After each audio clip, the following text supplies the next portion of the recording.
और अच्छे से हम कैसे समझें इस चीज़ को कि वो कागज़ की दाढ़ी मूंछ वाली फ़ोटो हमारे लिए इम्पोर्टेंट है या सतगुरु रामपाल जी भगवान हमारे लिए इम्पोर्टेंट है।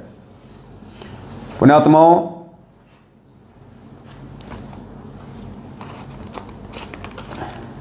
कॉमन सेंस की बात है।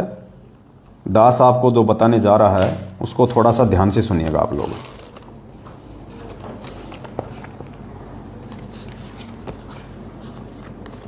आप ये फोटो देख रहे हैं,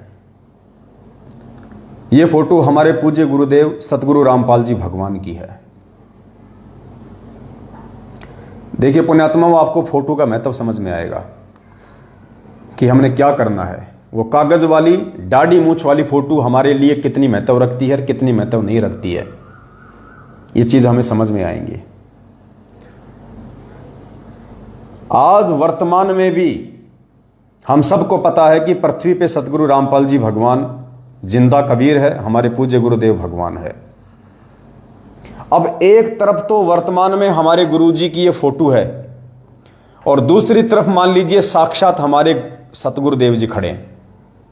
यानी वर्तमान में भी, पुण्यात्माओं ध्यान से सुनना, ये बहुत गहरा एग्जाम्पल है, आपको समझ में आएगा। फिर एक तरफ आज हमारे गुरुदेव की फोटो है और एक तरफ हमारे उसी गुरुदेव साक्षात रूप में हमारे सामने खड़े हैं।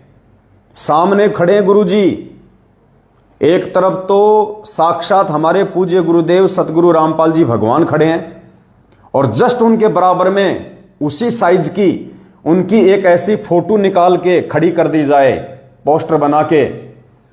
और पुण्यात्माओं, यदि आपको दंडवत प्रणाम करना हो तो आप सबसे पहले किसको दंडवत प्रणाम करोगे? गुरुदेव को दंडवत प्रणाम करोगे या गुरुदेव की फोटो को दंडवत प्रणाम करोगे? कॉमन सेंस की बात है, हम उस फोटो को प्रणाम नहीं करेंगे, जबकि वो फोटो हमारे गुरुजी की ही है, फिर भी हम उस फोटो को प्रणाम नहीं करेंगे, हम अपने पूज्य गुरुदेव जी को दंडवत करेंगे। एक तरफ हमारे पूज्य गुरुदेव जी खड़े हैं, एक तरफ उनकी फोटो लगा रखी है, और कोई हमसे कहे कि आपने भोग लगाना है, हम किसको भोग लगाएंगे? उस समय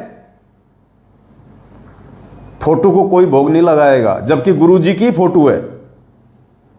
तो ठीक इसी प्रकार पुण्यात्माओं, भले ही दाढ़ी मूंछ वाली फोटो भी भगवान है, चलो तुम्हारी बात को बड़ी करते हैं कि दाढ़ी मूंछ वाली फोटो कबीर जी की फोटो है, वो भगवान की फोटो है, और एक तरफ वो ही भगवान, वो ही कबीर परमात्मा आज साक्षात तुम्हारे सतगुरु के रूप में धरती पे आके तुम्हारे सामने प्रकट है। अब तुम क्या करोगे? दोनों में से किसका प्रकट दिवस मनाओगे? किसको भोग लगाओगे? किसको पूजोगे? अब ये कॉमन सेंस की बात है। जो मूर्ख प्राणी होंगे, जिन्हें भक्ति की ABCD का नहीं पता है, जो गुरुजी से जुड़ जरूर गए लेकिन जिन्हें क ख ग का भी नहीं पता है, वो तो भले ही उस दाढ़ी मूंछ वाली फोटो को पूज लो, लेकिन जो सयानी आत्मा होगी, जो परमेश्वर की प्यारी आत्मा होगी, जो नीर खीर का निबेरा करने वाली आत्मा होगी, जो ज्ञान आधारी आत्मा होगी, जो परमेश्वर के हीरे मोती लाल होंगे, जिन्होंने इसी जन्म में अपना आत्म कल्याण करवाना है, वो पुण्यात्मा उस कागज की फोटो को 0/0 महत्व भी नहीं देंगी। वो केवल अपने पूज्य गुरुदेव सतगुरु रामपाल जी भगवान को ही महत्व देंगी।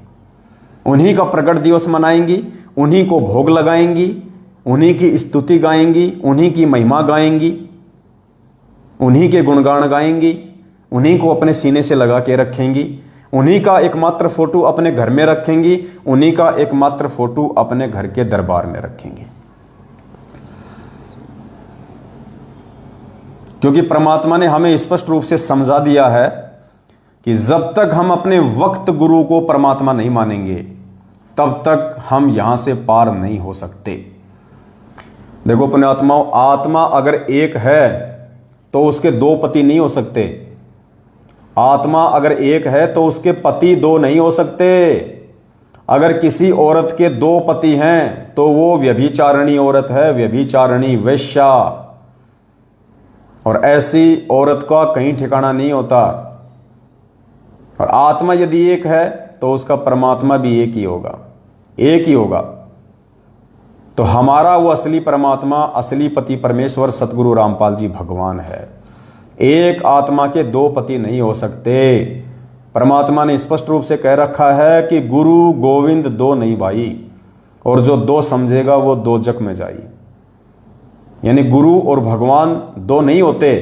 क्यों नहीं होते? क्योंकि वो गोविंद ही इस पृथ्वी पे गुरु की भूमिका करता है। वो गोविंद ही पृथ्वी पे नाम दीक्षा देने के लिए गुरु बन के आता है। तो वो दो नहीं है।